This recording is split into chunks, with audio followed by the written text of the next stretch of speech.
बार जाने अनजाने में हम ऐसी मुसीबतों को न्योता दे देते हैं जिससे बचने का रास्ता हमें पता नहीं होता है। प्रिया नहीं जानती, लेकिन उसने उस संदूक से उस साड़ी को निकाल कर कुछ ऐसा ही किया है।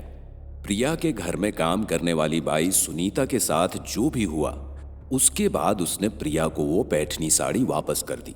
उसके कुछ दिनों तक वो साड़ी आलमीरे के एक कोने में पड़ी रही।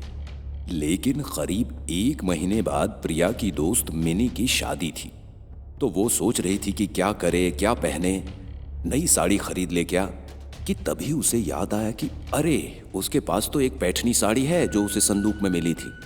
तो वो कमरे में गई और आलमीरा से साड़ी निकालकर उसने अपने पति आगस्ती को दिखाई। तो आगस्ती ने भी साड़ी की तारीफ की और कहा, तुम पर ये बहुत जचेगी, बहुत अच्छी लगेगी। कल तुम्हारी दोस्त मिनी की शादी में तुम यही पहन के चलना। अगस्ती की बात सुनकर प्रिया खुश हो गई। तो अगस्ती ने कहा, चलो इस बात पर एक चाय पिला दो। प्रिया साड़ी बेड पर रखकर किचन में गई अगस्ती के लिए चाय बनाने। अगस्ती कमरे में बैठे बैठे लैपटॉप पर कुछ काम कर रहा था।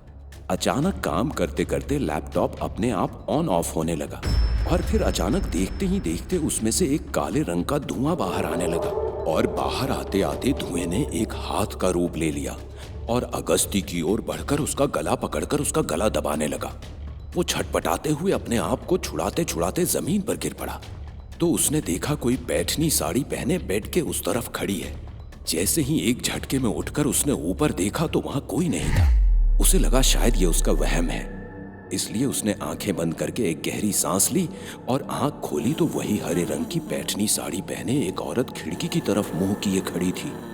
अगस्ती को लगा वो प्रिया है, इसलिए उसकी तारीफ करते हुए वो उसकी ओर बढ़ा और जैसे ही उसने अपना हाथ उसके कंधे पर रखा तो उसका हाथ कंधे के आर पार हो गया। ये देख वो जोर से चीखा। तो उसके चीखते ही उस औरत ने अपना सर गोल घुमाते हुए अगस्ती की ओर किया और उस औरत का चेहरा देख वो और भी जोर से चीखा, क्योंकि उस औरत का चेहरा पूरी तरह जला हुआ था और बहुत ही भयानक लग रहा था।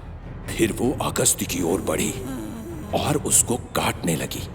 फिर वो जैसे तैसे अपने आप को छुड़ाकर वहां से भागने को हुआ तो उस औरत ने जोर से जमीन पर अपना पैर पटका तो पूरा कमरा किसी भूकंप की तरह हिल उठा और अगस्ती भी लड़खड़ा के जमीन पर गिर गया।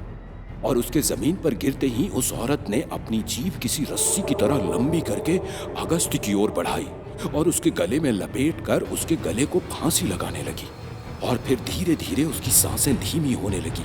तभी कमरे में चाय लेकर प्रिया आई तो उसने देखा कि अगस्ती की हालत बहुत ही बुरी है। वो अजीबोगरीब तरीके से बैठा है।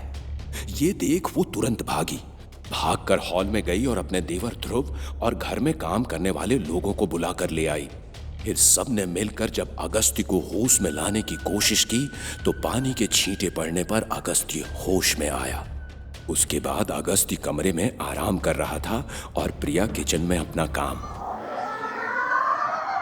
तभी उसे ऐसा लगा जैसे कोई उसके पीछे से गुजरा हो। उसने पलटकर देखा तो वहां कोई नहीं था और प्रिया किचन में काम करते करते जब अचानक पलटी तो जलते हुए गैस की आंच तेज होने लगी और तेज होते होते वो प्रिया की ओर बढ़ने लगी और बढ़ते बढ़ते उस आग ने एक चेहरे का रूप ले लिया और वो चेहरा जाकर सीधा उसके चेहरे के अंदर समा गया।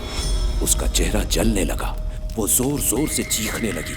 ये देखकर काम कर रही सुनीता ने कहा, क्या हुआ मेम साहब, क्यों चिल्ला रही हैं?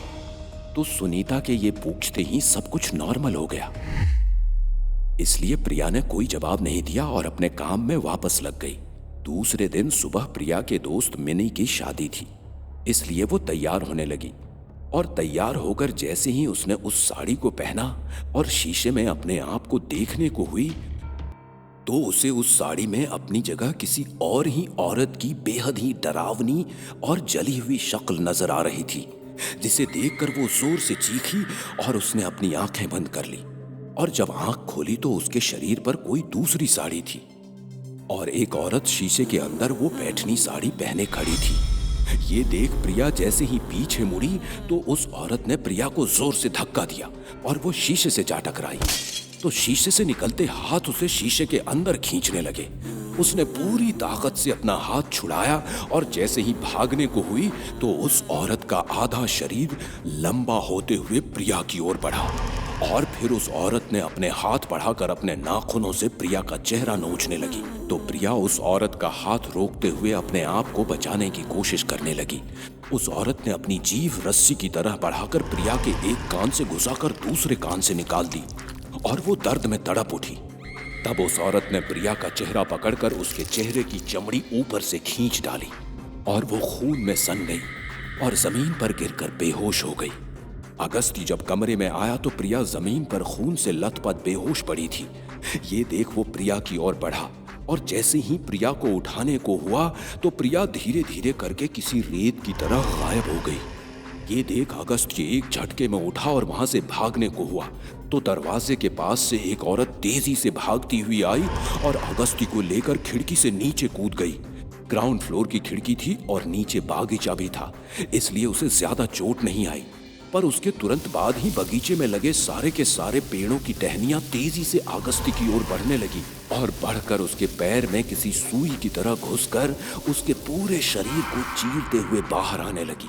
वो दर्द में चीखने लगा तो वही औरत अगस्ती की ओर बढ़ी और उसके बाल पकड़कर उसका सर जोर जोर से जमीन पर पटकने लगी और पटकते पटकते कहने लगी, ये साड़ी मेरी है जो मैंने खरीदी थी, लेकिन पहनने के पहले ही हमारे घर में सिलेंडर ब्लास्ट हुआ और मेरी मौत हो गई। मैंने अपनी आखिरी सांसें लेते वक्त कहा था कि मुझे यही साड़ी पहनाना, लेकिन मेरी लालची देवरानी को ये बहुत पसंद थी, इसलिए उसने ये साड़ी छुपा दी और मेरी आखिरी इच्छा अधूरी रह गई। लेकिन तेरी बीवी और तूने मुझसे मेरी साड़ी छीनने की हिम्मत की। अब मैं तुझसे तेरी जिंदगी छीन लूंगी। उस औरत के ये कहते ही अगस्ती के कपड़ों में अपने आप आग लग गई और वो धू धू करके जलने लगा और जलते जलते चीखने लगा कि तभी अचानक वो औरत भी जोर जोर से चीखने लगी, क्योंकि उस औरत के शरीर को भी धीरे धीरे आग लगने लगी थी। जैसे ही उस औरत के शरीर की आग बढ़ने लगी तो अगस्ती के शरीर की आग बुझ गई और वो औरत जलकर राख हो गई। इसके तुरंत बाद अगस्ती घर के अंदर आया तो उसके सामने सुनीता और प्रिया एक जलती हुई आग के पास खड़ी थी। अगस्ती कुछ कहता उससे पहले ही प्रिया ने सुनीता को थैंक यू कहा और कहा, अगर तुम ये साड़ी जलाकर हमें नहीं बचाती तो आज हम जिंदा नहीं होते। सुनीता ने उस साड़ी को जलाकर प्रिया और अगस्ती की जान बचाई और उस आत्मा को मुक्ति दिलाई। शायद यही कारण है जिसकी वजह से मरने वाले की आखिरी इच्छा हमेशा पूरी की जाती है।